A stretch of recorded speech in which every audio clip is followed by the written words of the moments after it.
திடீர்னு ஒரு தகவல் சார், கைதி 2 வரப்போகுது. லோகேஷ்ட பேசும்போது கட்டாயமாக கைதி 2 பண்ணுறோன்னு தான் சொல்கிறாரு. கார்த்தியோடு ஒப்பிடும்போது அல்ல அர்ஜுன்கிறவர் ஒரு மிகப்பெரிய ஸ்டார். ஒருவேளை அந்த படம் ஒர்க் அவுட் ஆகி அங்கே வந்து பெரிய அளவு கிளிக் ஆகிட்டாருன்னு அதுக்கப்புறம் திரும்ப கைதி 2க்கு அவர் வர்றதுங்கிறது கொஞ்சம் டவுட். பெரிய வாய்ப்புங்க. நெல்சனுக்கு எவ்வளோ பேர் மிரட்டல் விடுறாங்க, எவ்வளோ பேர் எச்சரிக்கிறாங்க, எவ்வளோ பெரிய பொறுப்பை நெல்சன் தலையில் வச்சுருக்காங்க.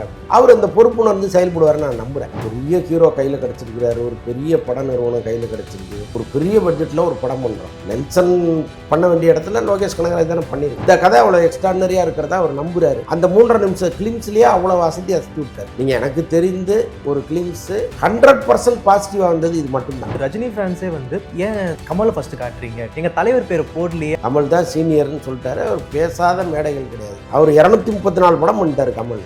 நீங்கள் 174வது படம் தான் இப்போ பண்ணி. நெல்சனை வந்து சில பேர் வந்து கொஞ்சம் கம்மியாக எடை போட்டு பேசுகிறாங்களோ. ரஜினிக்கும் கமலுக்கும் அந்த நம்பிக்கை வந்துருச்சு இல்லை, அதை விட வேற யார் சர்டிஃபிகேட். இந்த கிளிம்ஸை பார்த்த உடனே சிபியோட படத்தை வந்து நிறைய பேர் மறந்து போன மாதிரி இருக்கிறாங்க. இல்லைங்க, அது ஒரு ஆபத்து இருக்குது. எப்போவுமே வந்து ஒரு பெரிய படத்தை நீங்கள் அறிவிக்கும் போது நடுவில் இருக்கிற சின்ன படங்கள்லாம் அடிக்கிட்டு போயிடும்.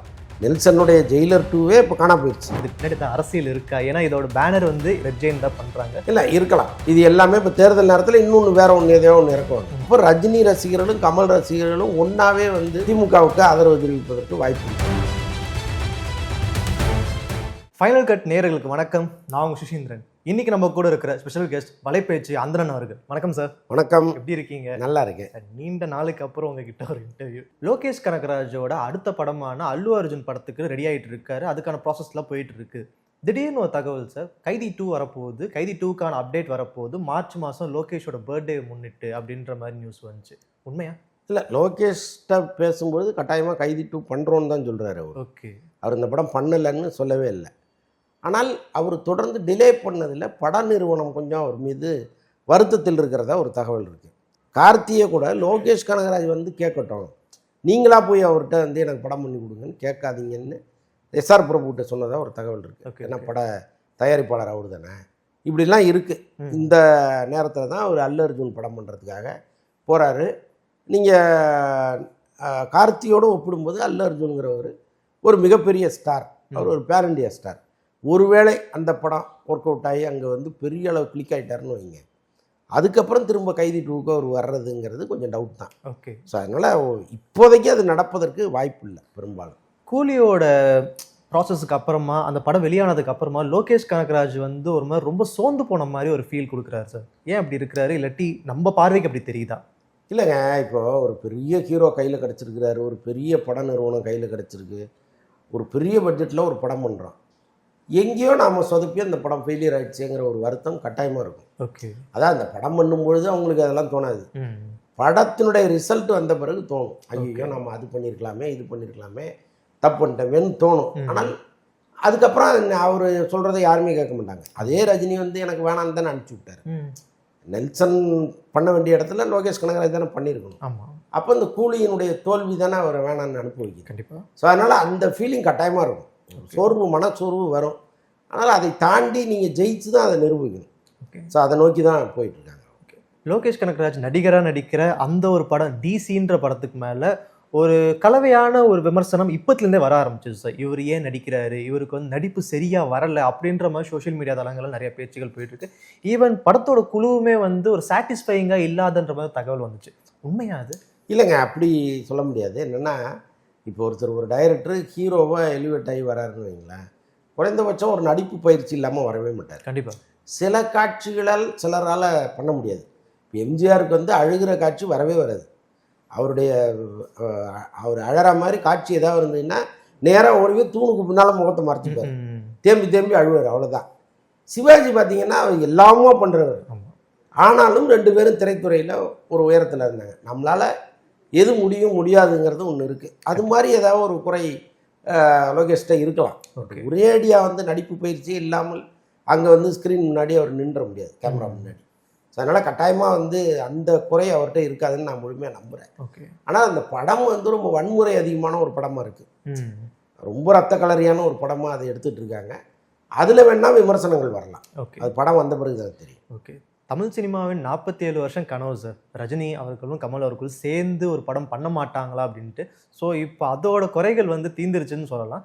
நெல்சன் பண்ணிட்டு இருக்காரு. நெல்சனுக்கு இது எப்பேற்பட்ட வாய்ப்பா உங்க பார்வைக்கு தெரியுது? பெரிய வாய்ப்புங்க. நீங்கள் அந்த படத்தினுடைய இந்த கிளிம்ஸு கீழே போய் கமெண்ட்டை பார்த்தீங்கன்னா, நெல்சனுக்கு எவ்வளோ பேர் மிரட்டல் விடுறாங்க, எவ்வளோ பேர் எச்சரிக்கிறாங்க, எவ்வளோ பேர் அவரை வந்து கவனமாக பண்ணுப்பான்னு சொல்கிறாங்கன்னு இந்த கமெண்ட்டை பார்த்தாலே உங்களுக்கு தெரியும் எவ்வளோ பெரிய பொறுப்பை நெல்சன் தலையில் வச்சுருக்காங்க அப்படின்ட்டு.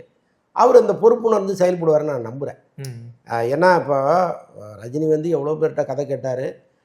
ரஜினியும் கமலும் இணைந்து நடிக்கிற படத்தில் முழு பொறுப்பும் கதை கேட்குற பொறுப்பு ரஜினிகிட்ட தான் கொடுத்துட்டாரு கமல். நீங்கள் ஓகே பண்ணால் சரி, நான் வந்து இதில் ஒன்றும் பெருசாக கருத்து சொல்கிறதுக்கு இல்லை, நீங்கள் சரின்னா அதில் பண்ணிடலான்ட்டார். ஓகே. அதுக்கப்புறம் சும்மா ஃபார்மலுக்காக ஒரு கதை கேட்டிருக்காங்களே தவிர முழுக்க முழுக்க அது ரஜினியினுடைய பொறுப்பு. அவர் நிறைய பேர்கிட்ட கதை கேட்டு தான் ஃபைனலாக அவரை செலக்ட் பண்ணியிருக்காரு. இந்த கதை அவ்வளோ எக்ஸ்ட்ரானரியாக இருக்கிறதா அவர் நம்புகிறாரு. ஓகே. ஆனால் உள்ளபடியே அது எக்ஸ்ட்ரானரியாக வரும்னு நம்மளாம் ஏன் நம்புகிறோம்னா, அந்த 3.5 நிமிஷம் கிளிம்ஸ்லேயே அவ்வளோ வசதி அசத்தி விட்டார். நீங்கள் எனக்கு தெரிந்து ஒரு கிளிம்ஸு 100% பாசிட்டிவாக வந்தது இது மட்டும்தான். நீங்கள் எங்கேயாவது ஒரு நெகட்டிவ் விமர்சனம் வரும், இது சரியில்லை, அது நல்லா இல்லைன்ட்டு. அப்படிலாம் வரவே இல்லை. 100% பாசிட்டிவான ரிவ்யூஸ் தான். ஸோ அப்படி இருக்கும் பொழுது படமும் அப்படி இருப்பதற்கு நிறைய வாய்ப்புகள் இருக்குது. ஒரு பக்கம் வந்து கமல் ஃபேன்ஸ் வந்து சாட்டிஸ்ஃபைங்காக ஓகே நல்லா இருக்குன்றாங்க, ரஜினி ஃபேன்ஸும் அப்படி சொல்லிட்டு இருக்காங்க. பட் சில சோஷியல் மீடியாவோட வீடியோஸ் பார்க்கும்போது ரஜினி ஃபேன்ஸே வந்து ஒரு மாதிரி ஏன் கமலை ஃபஸ்ட்டு காட்டுறீங்க, கமலோட முகத்தை தான் நீங்கள் ஃபஸ்ட்டு காட்டுறீங்க, அவரோட பேர் தான் ஃபஸ்ட்டு போடுறீங்க, எங்கள் தலைவர் பேரை போடலையே அப்படின்ற மாதிரி கொந்தளிக்கிறாங்க. இதை நீங்கள் எப்படி பார்க்குறீங்க? இல்லைங்க, ரஜினியே ரொம்ப பெருந்தன்மையாக கமல் தான் சீனியர்னு சொல்லிட்டாரு. அவர் பேசாத மேடைகள் கிடையாது கமலை பற்றி. அவ்வளோ உயர்வாக எல்லா இடங்கள்லையுமே பேசுவார். இப்போவும் கமல் நடித்த பல வேடங்களில் என்னால் பண்ணவே முடியாதுன்னு அவர் சொல்கிறார். அதுதான் உண்மையும் கூட. நீங்கள் சீனியாரிட்டி படி பார்த்தா கூட கமல் தான் மூத்தவர். அவர் 234 படம் பண்ணிட்டார் கமல். நீங்கள் 174வது படம் தான் இப்போ பண்ணுறீங்க. அப்போ அதுலேயே 50 படங்கள் டிஃப்ரென்ஸ் இருக்குது. அப்போ அவர் பேர் தானே முன்னாடி போடணும். அதில் என்ன தவறு? ஓகே. ரஜினியே விரும்பி அதை ஏற்றுக்கும் போது ரசிகர்கள் சொல்கிறது எப்படி நம்ம? ஸோ இப்பேற்பட்ட ஒரு பெரிய படத்தை வந்து நெல்சன் கிட்ட கொடுத்துருக்காங்க அப்படின்ற மாதிரி நெல்சனை வந்து சில பேர் வந்து ஒரு மாதிரி கொஞ்சம் கம்மியாக எடை போட்டு பேசுகிறாங்களோ, ஏன் அவரால் பண்ண முடியாதா? ஜெயிலர்ன்ற ஒரு பெரிய பிளாக் பஸ்டர் கொடுத்தாரு, அதுக்கு முன்னாடி பீஸ்ட்ன்ற ஒரு படத்தை கொடுத்தாரு. பட் இருந்தாலும் ஜெயிலரில் வந்து அவர் யாருன்னு ப்ரூவ் பண்ணிட்டாரு, அவ்வளோ பெரிய ஸ்டார்ஸ்லாம் வச்சு அவர் யாருன்னு காட்டிட்டார். இப்போ ஜெயிலர் 2லேயே வந்து ஒட்டுமொத்த பேன் இண்டியாவை போட்டு ஒரு பெரிய சம்பவத்தை பண்ணிட்டு இருக்காரு. ஏன் நெல்சனால் பண்ண முடியாதா அப்படின்ற மாதிரி நெல்சனுக்கு ஆதரவாகவும் நெல்சன் நெகட்டிவாகவும் நிறைய பேச்சுகள் போயிட்டு இருக்கு. நீங்கள் எப்படி பார்க்குறீங்க? எல்லாமே படம் தாங்க சொல்லணும். இப்போ ரஜினிக்கும் கமலுக்கும் அந்த நம்பிக்கை வந்துருச்சு இல்லை, அதை விட வேறு யார் சர்டிஃபிகேட் கொடுக்கணும்? கரெக்ட். நடிக்க போகிறவங்க அவங்களே வந்து ஒரு சரியாக செய்வாருன்னு நம்பி தான் வராங்க. அப்படி இருக்கும்போது நம்ம வெளியிலேருந்து நம்ம யார் நீதிபதிகளாக நம்ம அது கிடையாது இல்லை. அதனால் வெயிட் பண்ணி படம் வரும்போது தான் பார்க்கணும். அதுக்கு முன்னாடி விமர்சனம் பண்ணுறதுல அர்த்தமே கிடையாது. ஸோ சூப்பர் ஸ்டாரோட படம் இப்போ அடுத்து ஜெயிலர் 2 ரெடி ஆகிட்டு இருக்கு, ஆல்மோஸ்ட் ரெடி ஆகிடுச்சுன்ற மாதிரி சொல்கிறாங்க. சிபி சக்கரவர்த்தியோட படத்தை இடையில சொன்னாங்க சார். இப்போ வந்து இந்த கமல் அண்ட் ரஜினியோட கூட்டணியில் வரப்போ படத்தை பார்த்துட்டு இந்த கிளிம்ஸை பார்த்த உடனே சிபியோட படத்தை வந்து நிறைய பேர் மறந்து போன மாதிரி இருக்கிறாங்க. நீங்கள் எப்படி பார்க்குறீங்க? இல்லைங்க, அது ஒரு ஆபத்து இருக்குது. எப்போவுமே வந்து ஒரு பெரிய படத்தை நீங்கள் அறிவிக்கும் போது நடுவில் இருக்கிற சின்ன படங்கள்லாம் அடிபட்டு போயிடும். இப்போ நெல்சனுடைய ஜெயிலர் 2வே இப்போ காணா போயிடுச்சு. ஓகே. இந்த 174 படத்தை இவங்க அறிவித்து இதை பற்றிய டாக்கே இல்லை. ஆமாம். அப்போ நீங்கள் இது தொடர்பான ஏதோ ஒரு கிளிம்ஸ் ஒன்று ரிலீஸ் பண்ணி தான் மீண்டும் வந்து பார்வையை இந்த பக்கம் திருப்பணும். அவ்வளோ பெரிய பிரச்சனை அதுக்குள்ளே இருக்குது. அதுதான் நெல்சன் பயந்ததும் கூட. இப்போ அறிவிக்காதீங்க, வெயிட் பண்ணுங்கள், இது ஜெயிலர் 2 வந்துட்டோம்லாம் அவர் பயங்கரமாக கேட்டார். இப்போ ஏதோ ஒரு நிர்வாக காரணத்தினால அறிவிச்சிட்டாங்க. சிபி சக்கரவர்த்தி படம் வந்து இப்போ தான் அவர் ஒர்க் பண்ணிகிட்ருக்கார் ஸ்கிரிப்டில். வந்து கதை சொன்னார், பிடிச்சிருச்சு, ஒர்க் பண்ணிட்டு வாங்க படம் பண்ணிடலான்ட்டாங்க. 173 அவர் தான் பண்ணுறார் ரஜினியோடது. 174 தான் இதை அறிவிச்சிட்டாங்க. அப்போ இந்த படத்தை கட்டாயமாக அவர் பண்ண தானே போகிறாரு சிபி.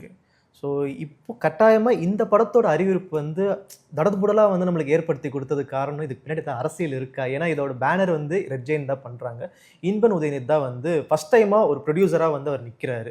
ஸோ இப்போது இந்த தேர்தல் டைமில் இந்த மாதிரி ஒரு படத்தை டக்குன்னு இவங்க 2 பேரும் போட்டு பண்ணுறது இதுக்கு பின்னாடி அரசியல் இருக்கா சார்? இல்லை, இருக்கலாம். இப்போ இந்த அறிவிப்பு, ரெட் ஜெயின் பேனரு, இது எல்லாமே இப்போ தேர்தல் நேரத்தில் இன்னொன்று வேறு ஒன்று எதையோ ஒன்று இறக்குவாங்க. அப்போ ரஜினி ரசிகர்களும் கமல் ரசிகர்களும் ஒன்றாவே வந்து திமுகவுக்கு ஆதரவு தெரிவிப்பதற்கு வாய்ப்பு இருக்குது ஒன்று. இன்னொன்று வந்து இப்போ ஓடிடி தளங்களில் படத்தை வந்து அடுத்த வருஷத்து படத்தை இப்போ வாங்குறாங்க. அப்போ இந்த படம் 2027 ரிலீஸ் ஆக போகிற படம்.